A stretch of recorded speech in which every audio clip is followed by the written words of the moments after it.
Your BMW's automatic transmission was engineered to last 200,000 miles or more without ever being opened up. So why do so many ZF and GM units start slipping, hesitating, or throwing codes at 90,000 or 100,000 miles? It's almost never the transmission's fault. It's almost always one specific maintenance gap, plus a handful of daily habits that quietly cook the fluid and confuse the adaptive shift logic years before the hardware itself would ever fail. Today, I'm going to show you the one thing that matters most and the supporting habits that go with it, so your transmission has a real shot at outliving the rest of the car. I've said it before on this channel, but it bears repeating because it's the single most expensive myth in the BMW ownership world. Lifetime fluid does not mean the fluid lasts the lifetime of the car. It means the fluid lasts the lifetime of the warranty, which BMW and ZF both know is a very different number. Automatic transmission fluid is not just a lubricant. It's a hydraulic medium, carrying the exact pressure signals that tell the transmission when to shift and how hard to clamp the clutch packs. When that fluid degrades, the transmission starts making decisions based on bad information, which is why almost every sudden transmission failure people report was actually years in the making. The maintenance schedule that gets you to 200,000 miles is yours, not the one printed in the glove box. So let's get into the one thing that makes the biggest difference, and then the supporting habits that protect it. The one thing: proactive fluid and filter service. If you do nothing else from this video, do this. Have the transmission fluid and filter changed at 50,000 to 60,000 miles, and again every 40,000 to 50,000 miles after that, regardless of what the owner's manual or a service advisor tells you about sealed for life units. This is not a generic suggestion. This is the single highest leverage thing you can do for a ZF 8-speed, which is what sits behind the vast majority of 3 Series, 5 Series, X3, and X5 models built over the last decade and a half. Here's why the timing matters so much.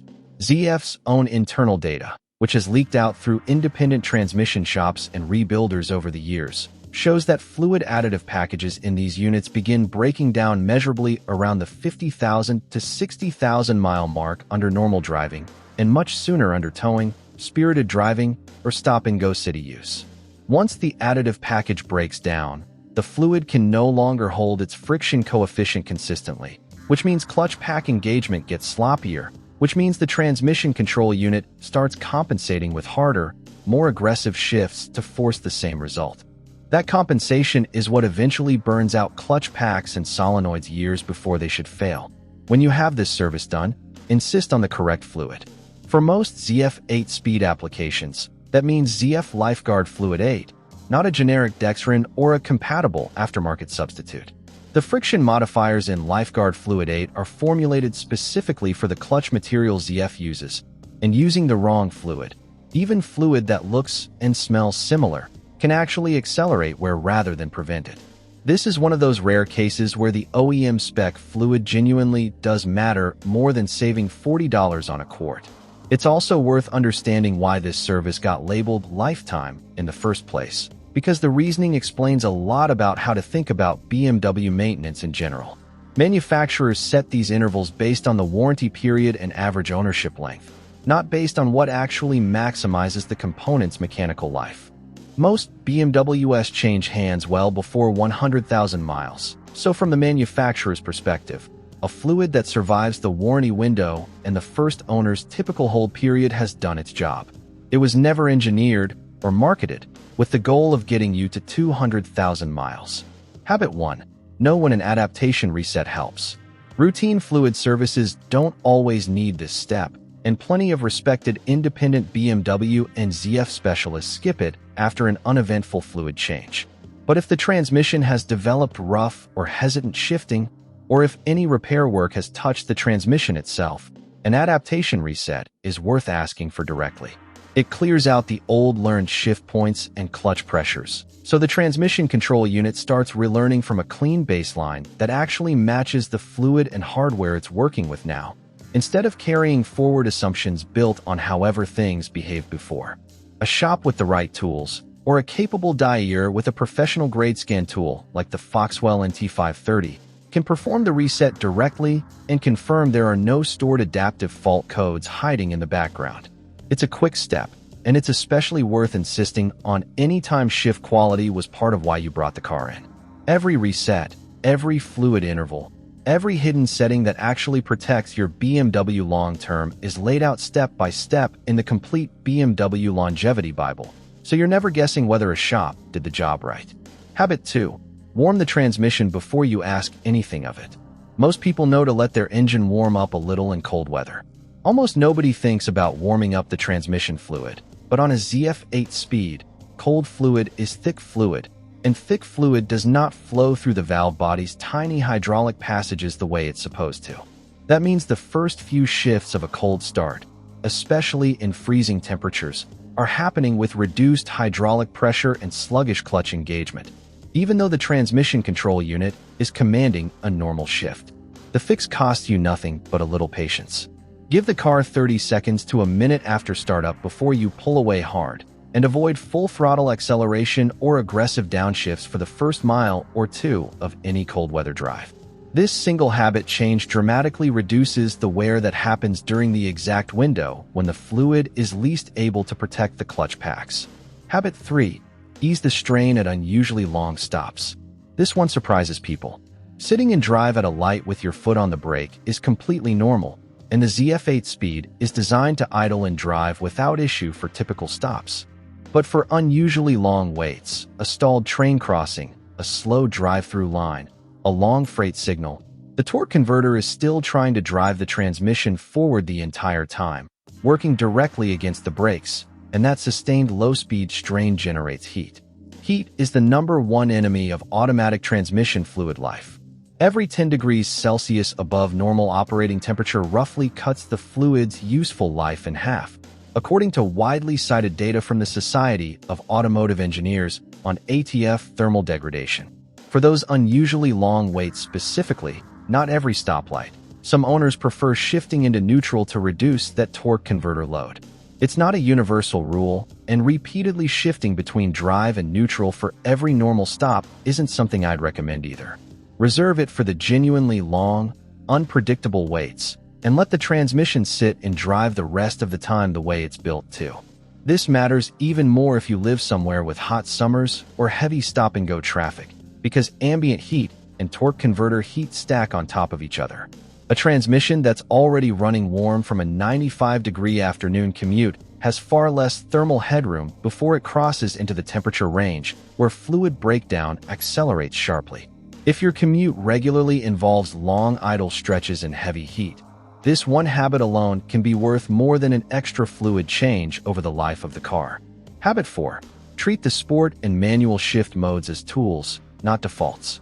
Sport mode and manual paddle shifting are genuinely fun, and there's nothing wrong with using them. The issue isn't sport mode itself, it's running it as your default daily mode rather than something you switch into occasionally. Sport mode holds gears longer and shifts more aggressively by design, so running it all day, every day, increases heat and clutch activity compared to normal driving, adding up over tens of thousands of miles.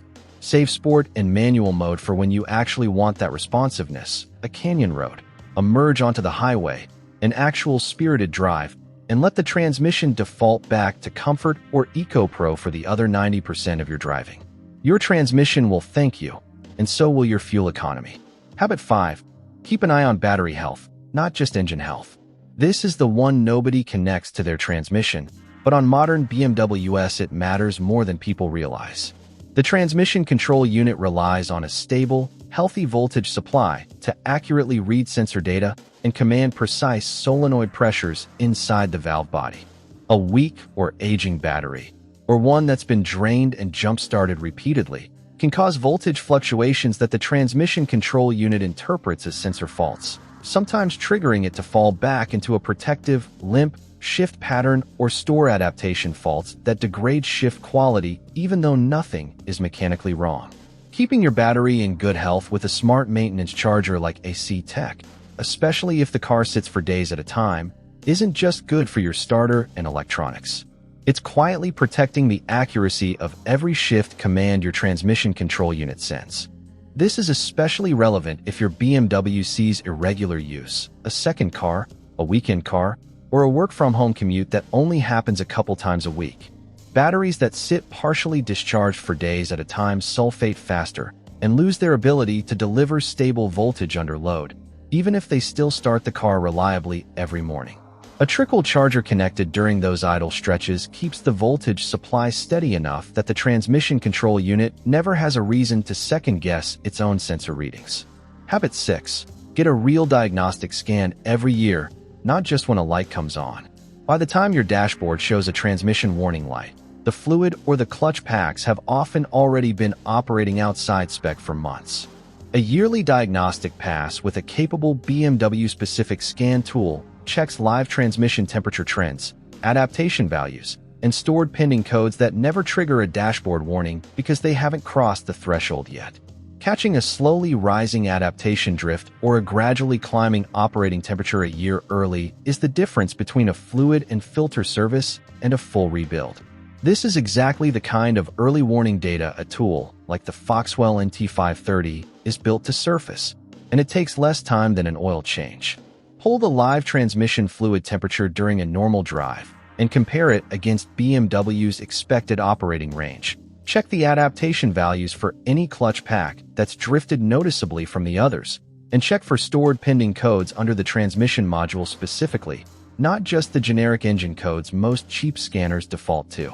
If everything comes back clean, you've spent 15 minutes confirming peace of mind. If something's drifting, you've just bought yourself months or years of lead time to address it on your terms, on your schedule, instead of on the side of the highway. None of these 6 things is complicated, and none of them cost anywhere close to what a transmission rebuild costs. A ZF transmission rebuild on most 3 Series, 5 Series, or X5 models runs well into the thousands of dollars once you factor in labor. And that's before you consider the diagnostic work needed to confirm the rebuild actually fixed the underlying cause instead of just replacing worn parts with new ones that face the exact same fluid and habit problems all over again. Compare that to a fluid and filter service every 40,000 to 50,000 miles, and the math isn't close. The fluid and filter service on time, with the correct ZF LifeGuard Fluid 8, is the single biggest lever you can pull, with an adaptation reset in your back pocket for whenever shift quality actually calls for it. Everything else, warming up before you drive hard, easing off at the genuinely long stops, saving sport mode for when you mean it, keeping your battery healthy, and getting a real yearly scan, is what protects that fluid and that adaptation data between services. None of it requires a shop appointment you can't get, and none of it requires touching a wrench if you'd rather leave the actual service to a professional. It just requires knowing which habits and which mileage marks actually move the needle instead of guessing. If you want the exact mileage intervals, fluid specs, and reset procedures for every system in your BMW, not just the transmission, laid out in one place so you're never relying on a service advisor's word for it, that's exactly what the complete BMW Longevity Bible was built for. It's linked in the description below. Every interval and every fix from this video and every other system on your car is in there in plain language. If this video helped, subscribe for more of these deep dives, and let me know in the comments which BMW you're driving and how many miles are on that transmission right now. I read every one of them.